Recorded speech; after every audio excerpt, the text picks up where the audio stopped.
የታገደው? አረ ወገን አጨብጭብ ፕሮፌት እዩ ጩፋ ተሹሞልናል። አቶ እዩ ጩፋ ሹመት አግኝቷል። በያዛችሁት እጃችሁ ደግሞ ጭሮንም ጨምሩልን። እውነታችሁን ነው። ሰበር የሹመት ዜና። ነብዩ እዩ ጩፋ የህብረቱ ምክትል ፕሬዝዳንት ሆኖ ለሚቀጥሉ 3 ዓመታት እንዲያገለግል ተሾመ። ለኔስ መች ነው ሹመት የሚሰጠኝ? ሰላም የተወደዳችሁ ቅዱሳን በያላችሁበት ከእግዚአብሔር አብ ከአባታችን ከጌታችንም ከኢየሱስ ክርስቶስ ጸጋና ሰላም ለሁላችሁም። ዛሬም እንደተለመደው በአጫጭር ቪዲዮዎች ወደ እናንተ መጥቻለሁ። ለዚህ ቻናል አዲስ ሆናችሁ ሰብስክራይብ እና ሼር በማድረግ እንዲሁም ደግሞ ላይክ በማድረግ ይህንን ቪዲዮ እንድትመለከቱት በጌታ ፍቅር ጠይቃለሁ። እስከ ፕሮግራም ፍጻሜ ድረስ አብራችሁን ቆዩ። ዛሬ ደግሞ በእዩ ጩፋ ሹመት ጉዳይ አንዳንድ ሀሳብና አስተያየቶችን እንሰጣለን። መልካም ቆይታ። በምስሉ ከኋላ እንደምትመለከቱት እንግዲህ አቶ እዩ ጩፋ የጴንጤቆስታልን ህብረት ወክሎ በካውንስል ቦርድ ውስጥ የቦርድ አመራሮች መካከል እንዲቀመጥ በምክትል ፕሬዝዳንትነት ተወስኖለታል ማለት ነው። ፐርፐዝሊ እየተሰራ ያለ ሸፍጥ ፐርፐዝሊ እየተሰራ ያለ አሻጥር እንዳለ ወንጌላዊ አማኞች ይህንን ቪዲዮ የምትመለከቱት እንድትረዱ ያስፈልጋል።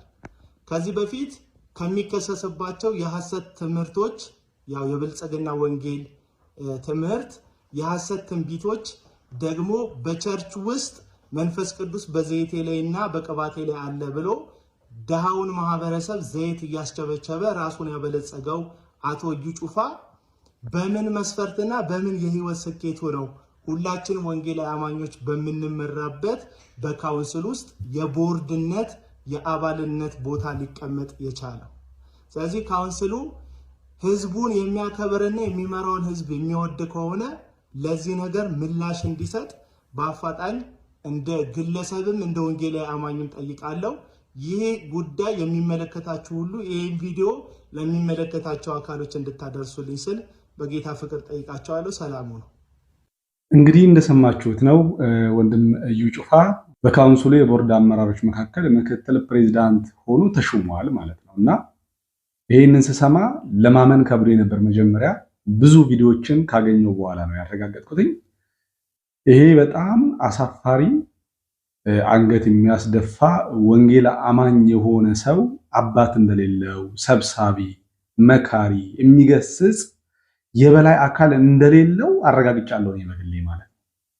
ስለዚህ ወንጌላውያን ውስጥ ለሚከሰት ለሚከናወን የተሳሳቱ ነገሮች በሙሉ ከዚህ በኋላ ሃይባይ ሊኖር አይችልም።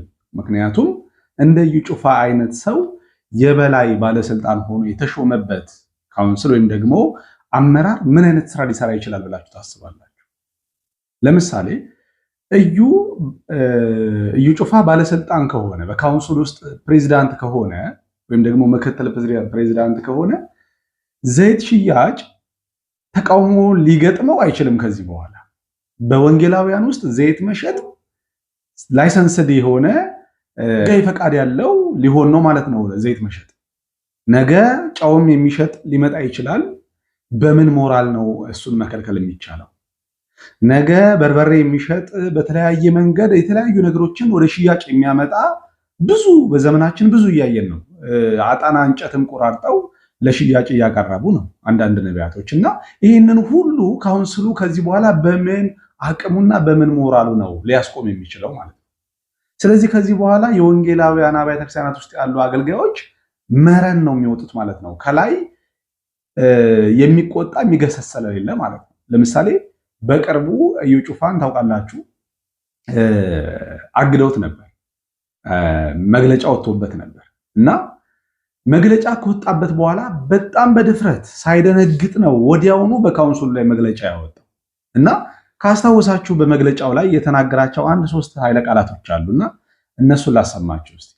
ውስጡ ላይ የተቀመጠው መልእክት ከላይኛ ከታች የተጻፈው የካውንስሉ ስም እንጂ በውስጡ ላይ የተቀመጠው መልእክት የአንድ ግለሰብ መልእክትና አጀንዳ እንደሆነ ግልጽ ሊሆን ይገባል። ካውንስሉ ሲቋቋም ካውንስሉ ከሰማይ አይደለም የወረደው፣ በአንድነት እኔ ራሴ የመሰረት ነው እንጂ እኔ በሌለውበት የመሰረትኩ አይደለም።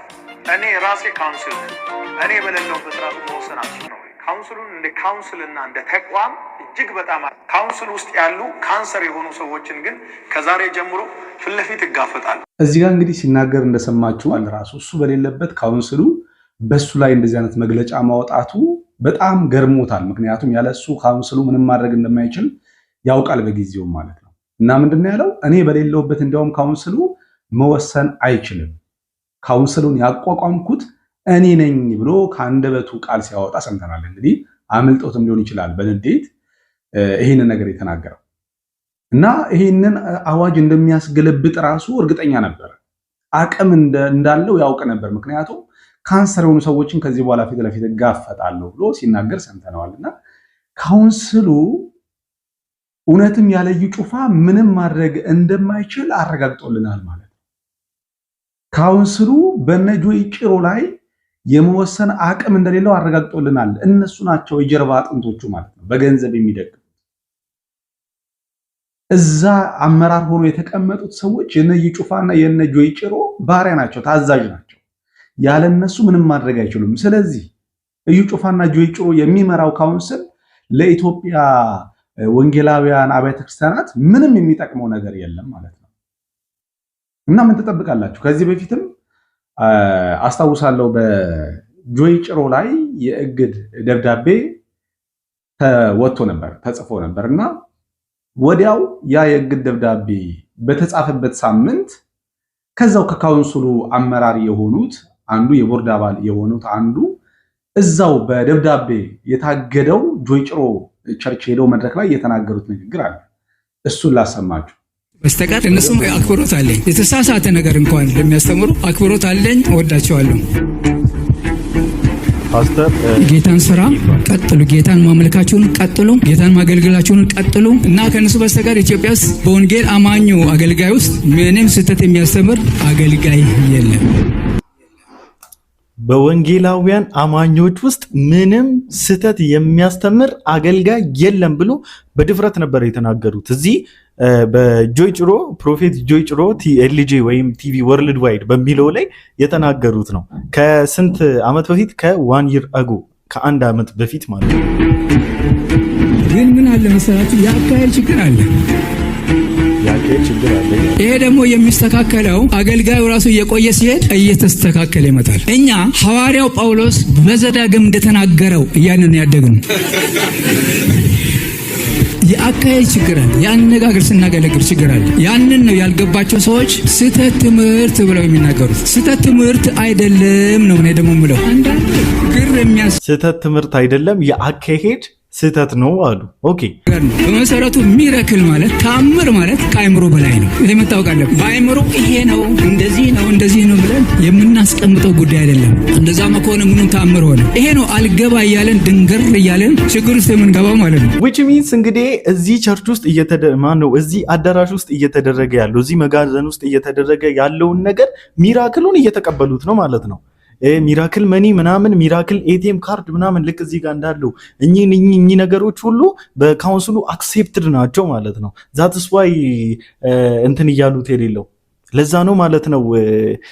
እያወገዟቸው እየተቃወሟቸው ምናምን የሌለው ማለት ነው። እግዚአብሔር ጋራ እንጣላለን፣ እንጋጫለን። አያቸው ረጋ ማለት ያስፈልጋል። ምን ይሆን ይሄ ነገር ምን ይሆን ብለን ቆም ብለን እግዚአብሔርን መጠየቅ። መልስ ሰጪ ያለ የሰራዊት ጌታ እግዚአብሔር የሚናገር ነው፣ የሚሰማ ነው፣ የሚያይ ነው፣ ቅርብ ነው። ከእስትንፋሻችን ይልቅ እግዚአብሔር ቅርብ ነው።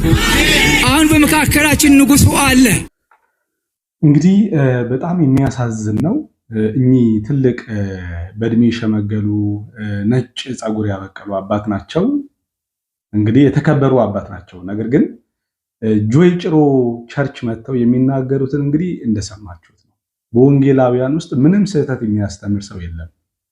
አለቀ በቃ። ምንም መመዘኛ ስለሌላቸው የእግዚአብሔርን ቃል ስላልተማሩ እሳቸውም በምን አይነት መንገድ ነው የእግዚአብሔርን ቃል ሳይኖራቸው የስተት ትምህርትና እውነተኛውን ትምህርት የሚመዝኑበት መንገድ? ስለዚህ አግበስብሰው እየተቀበሉ ነው እድሜያቸውን የኖሩት። እድሜ ዘመናቸውን በሙሉ የጨረሱት አግበስብሰው ዝም ብሎ ይህንን ያንን እየቃረሙ ነው ማለት። ይሄ ማለት ምንም የስተት ትምህርት የሚያስተምር የለም ነው ያሉት በደፈናው ማለት። ለምን ከነ ጆይ ጭሮ የከፋ የስተት ትምህርትም የሚያስተምር የከፋ ልምምድ ውስጥ ያለ ስለሌለ የስተት ትምህርት አለ ቢሉ ወይም ደግሞ የተሳሳተ ልምምድ አለ ቢሉ ከማን ሊጀምሩ ነው? ከጆይ ጭሮ ሊጀምሩ ነው። ስለዚህ ጆይ ጭሮን ላለመንካት፣ ጆይ ጭሮን የተሳስቷል ላለማለት የለም የተሳሳተ ልምምድም የተሳሳተ ትምህርትም የለም። ብለው እንዲያውም ጆይ ጭሮ የሚያደርጋቸውን አንዳንድ ኤቲኤም እየሸጠ ቡካችሁን አምጡ እያለ ገንዘብ የሚበዘብዝበትን መንገድ ያንን ሲስተም እነሱ አድበስብሰው ሚራክል ነው ከአይምሮ በላይ የሆነ ነገር ነው ዝም ብለን መቃወም የለብንም እና እግዚአብሔር እንዲገልጥልን መጸለይ ነው ያለብን ሲሉ እንሰማቸዋለን። እንግዲህ እንደዚህ አይነት አባት ነው ያለ። በጣም ያሳዝናል። እግዚአብሔር የሚመጣውን ትውልድ ይርዳው እና ካውንስሉ የተቋቋመበት ዓላማ ምንድነው? አሁን ግራ የገባኝ ነገር እሱ ነው። ምንድነው? አባቶች ጠፍተው ነው ወይ?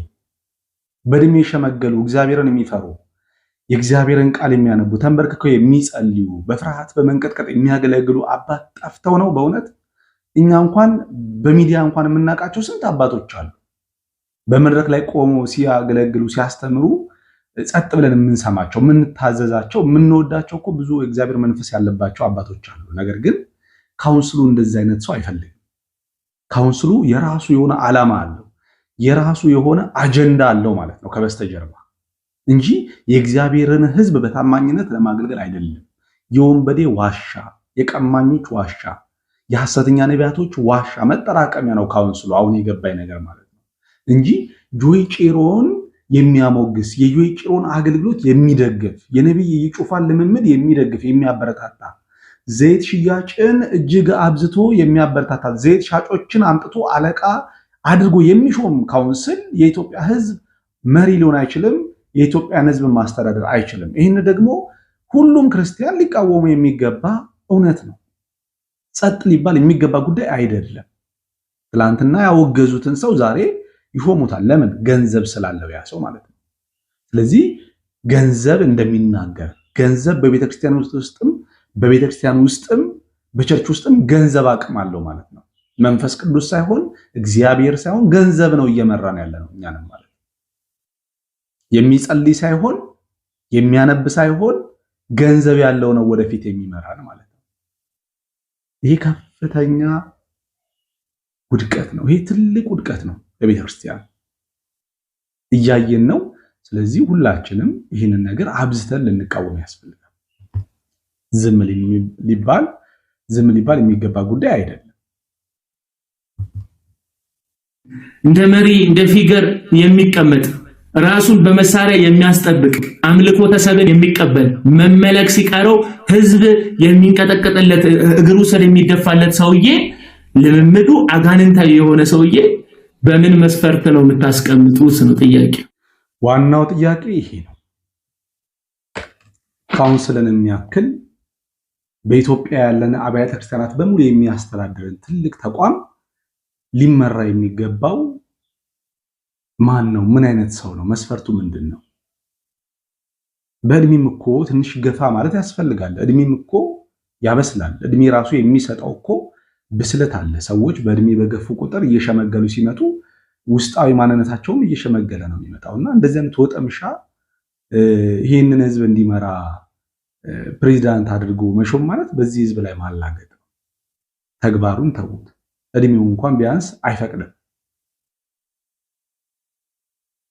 መንፈሳዊ አገልግሎት ቢሆንም ሽማግሌዎችን ጳውሎስ የበላይ አድርጎ በየአብያተ ክርስቲያናቱ ሽማግሌዎችን እኮ የሚሾምበት ምክንያቱ ምንድነው? እነ ጢሞቴዎስ ስለሌሉ አይደለም። ከነ ጢሞቴዎስ በላይ ሆኖ ሽማግሌዎች ናቸው ቤተክርስቲያኑን የሚመሩት። ምክንያቱም እነ ጢሞቴዎስ የእግዚአብሔርን ቃል በታማኝነት ቢመግቡም ግን ቸርች ላይ በእድሜ የገፉ ሽማግሌዎች ቤተክርስቲያኒቷን ሊመሩ ያስፈልጋልና ሽማግሌ ያስፈልገናል፣ አባት ያስፈልገናል። እና ብዙ ተቃውሞ ያለበትን ሰው ራሱ በራሱ አምጥቶ እንደዚህ አይነት ስፍራ ላይ ማስቀመጥ ተገቢ አይደለም እና ከህዝብ ጋር እልህ መጋባት እንዳይሆን እና አሁን ይሄ ባይዘው ለእዩ ድል ነው። እዩ እንደተናገረው ቃሉን ፈጽሟል፣ እንደተናገረው አድርጎታል። ካውንስሉ በሱ ላይ ስልጣን እንደሌለው አረጋግጦልናል። ካውንስሉን ያቋቋመው እሱ እንደሆነ አረጋግጦልናል። ካውንስሉ እሱ በሌለበት መወሰን እንደማይችል እንኳን አይደለም ሊቀመንበር ሆኖ አሁን እንኳን አይደለም የቦርድ አባል ሆኖ በፊትም ካውንስሉ ያለሱ ምንም ማድረግ እንደማይችል በሚዲያ ላይ ያስቀድመው ነግሮናልና እንደዚህ አይነት ካውንስል አያስፈልገንም፣ እንደዚህ አይነት አመራር አያስፈልገንም። ይህንን ለሚመለከተው ሁሉ አደርሱልን። ቅዱሳንና ወንድሞቼ ስላዳመጣችሁኝ አመሰግናለሁ። በያላችሁበት የጌታ ኢየሱስ ክርስቶስ ጸጋና መንፈስ ከሁላችሁ ጋር ይሁን። ሰላም